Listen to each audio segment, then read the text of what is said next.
बिस्मिल्लाहिर्रहमानिर्रहीम। नाजरीन, कैसे हैं आप? ठीक हैं? आज की मेरी इस वीडियो का मकसद है कि व्हाट इज़ इकनॉमिक्स के बारे में आपको थोड़ा सा एजुकेट करता चलूँ। इकनॉमिक्स क्या होती है? Being a student of economics या being a neutral person, mind में क्वेश्चन आता है कि इकनॉमिक्स क्या चीज़ है, आखिर ये किस बला का नाम है, इसमें कौन कौन सी चीज़ें हम स्टडी करते हैं। तो आप लोगों के लिए ही ये वीडियो है। इकोनॉमिक्स की डेफिनेशन की जब हम बात करते हैं, इकोनॉमिक्स क्या चीज़ है, सबसे पहले एडम स्मिथ की डेफिनेशन है जी इकोनॉमिक्स के relevant. According to Adam Smith, economics is a study of wealth. इसमें हम स्टडी क्या क्या चीज़ें करते हैं, in which we study production of wealth, distribution of wealth, consumption of wealth and exchange of wealth. दौलत का इलम है जी ये। इसमें दौलत से मुतल्लिका जितने भी एक्टिविटीज़ आती हैं वो तमाम इसमें हम ऐड करते हैं।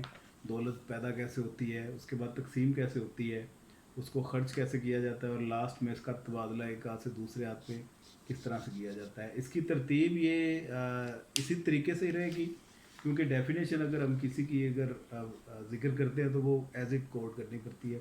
तो ये स्टेजेस भी इसकी तरतीब आई। तो सबसे पहले प्रोडक्शन होती है, उसके बाद वेल्थ डिस्ट्रीब्यूट होती है, तीसरे नंबर पे कंज्यूम, और लास्ट पे ये एक्सचेंज होती है। तो ये एडम स्मिथ की डेफिनेशन है। एडम स्मिथ को फादर ऑफ इकोनॉमिक्स भी कहा जाता है, क्योंकि ये सबसे पहले डेफिनेशन इकोनॉमिक्स की इन्होंने इंट्रोड्यूस करवाई। 1776 में इन्होंने एक बुक लिखी वेल्थ ऑफ नेशन के नाम से। उस बुक में इन्होंने इकोनॉमिक्स की डेफिनेशन दी। इसके बाद ही ये एज अ सब्जेक्ट के तौर पे डिफरेंट इंस्टीट्यूट्स में सब्जेक्ट इकोनॉमिक्स को पढ़ाया जाने लगा। उससे पहले ये सब्जेक्ट नहीं था। दूसरे नंबर पे हमारे पास एक दूसरी अप्रोच है इकोनॉमिक्स की डेफिनेशन के रेलिवेंट। इकोनॉमिक्स किसे कहते हैं? ये प्रोफेसर रॉबिन्स ने डेफिनेशन दी इसकी कि economics is a science in which we study human behavior as a relationship between ends and scarce means which have alternative uses.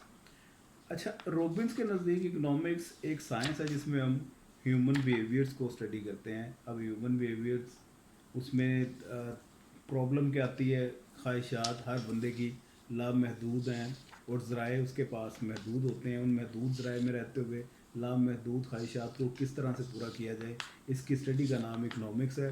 दूसरा मसला ये है कि जो महदूद ज़राए हैं इनके यूजेस अल्टरनेट हैं, इनके इस्तेमालात मुख्तलिफ हैं। अब हमने किस मौके पे किस ज़रिए से इस्तेमाल करना है उस रिसोर्स को कि हमारी सेटिस्फेक्शन मैक्सिमम हो, क्योंकि बेसिक ऑब्जेक्टिव इंसान का अपनी सेटिस्फेक्शन को, अपनी यूटिलिटी को मैक्सिमाइज़ करना है। फॉर एग्ज़ाम्पल, अगर किसी के पास पीस ऑफ लैंड है तो वो उसको फार्मिंग के लिए इस्तेमाल कर सकता है। फार्मिंग के लिए नहीं इस्तेमाल करना, बिल्डिंग बना दे, रेंट पे दे दे, उसको मंथली रेंट आता रहेगा, ये ऑप्शन है उसके पास। या प्ले ग्राउंड बना दे। तो ये लिमिटेड रिसोर्सेज के हमारे पास अल्टरनेटिव यूजेस होते हैं। तो ये इसकी सिलेक्शन, किस यूज़ को हमने इस्तेमाल करना है, किस अल्टरनेट को इस्तेमाल करना है, और अपनी लिमिटेड रिसोर्सेज में रहते हुए मैक्सिमम सेटिस्फेक्शन किस तरीके से गेन करनी है, दैट इज़ इकोनॉमिक्स। दो इसमें ओपिनियन आगे। सबसे पहली डेफिनेशन उसमें कहते हैं सिर्फ दौलत को स्टडी किया जाता है। जो दूसरा पॉइंट ऑफ व्यू है उसके मुताबिक इसमें ह्यूमन बिहेवियर्स को स्टडी किया जाता है। ये स्केर्सिटी की हमारी साइंस है इसमें, क्योंकि पूरी दुनिया में स्केर्सिटी का एक प्रॉब्लम चल रहा है जिसमें चीज़ें कमियाब होती हैं, डिमांड हमारी ज़्यादा है और सप्लाई उसके मुकाबले में कमियाब होती है। तो इसलिए फिर ये एक प्रॉब्लम को जनरेट करती है। इसी प्रॉब्लम का सलूशन इकोनॉमिक्स में हम सीखते हैं। That's it. Thank you very much. मज़ीद अच्छी मालूमात के लिए आप हमारा चैनल सब्सक्राइब कीजिए, वीडियो को लाइक कीजिए, और मज़ीद आपको कौन कौन से टॉपिक रिक्वायर्ड हैं कमेंट्स में मुझे लाजमी बताइए।